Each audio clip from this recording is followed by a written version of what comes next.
what are two things that you absolutely hate about conferences? And then we'll follow it up with what are three things that you love about them? So one of the things that I hate about conferences is what I feel like is the bait and switch today, where it seems like it's going to be one thing and it's completely, not that. And then the second thing is that subtle commercial push, right? But you still feel like somewhere along the lines, this was just a mass infomercial. The thing that I have found that I've hated the most is leaving and feeling like I got nothing out of it.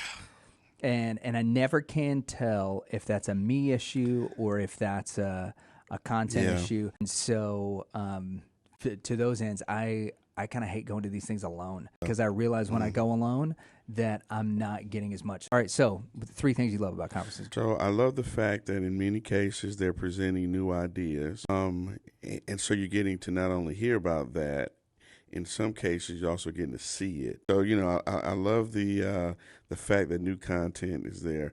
And two, getting to talk to the people around me and to kind of listen in on some other kinds of conversations, right? So being able to brainstorm with some other guys and meet new pastors, because I've got some long-lasting relationships from people I didn't know from a can of paint. But we sat beside each other and exchanged cards and became friends. Honestly, okay, this has nothing to do with the conference itself, but a lot of them now include worship.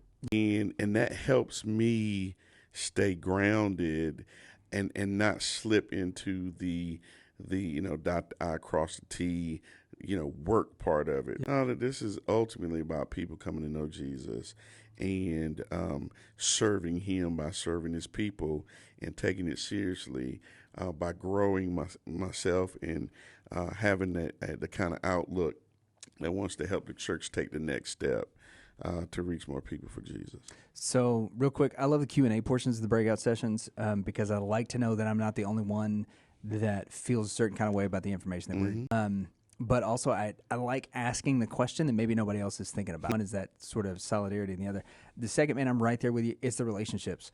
A guy I met at this last conference, a guy named Rob DeLong. He is a strongman competitor outside of San Antonio. And so there's those relationships that are just invaluable that you make with other pastors kind of across the state. You'd be so surprised at how often those connections come back up.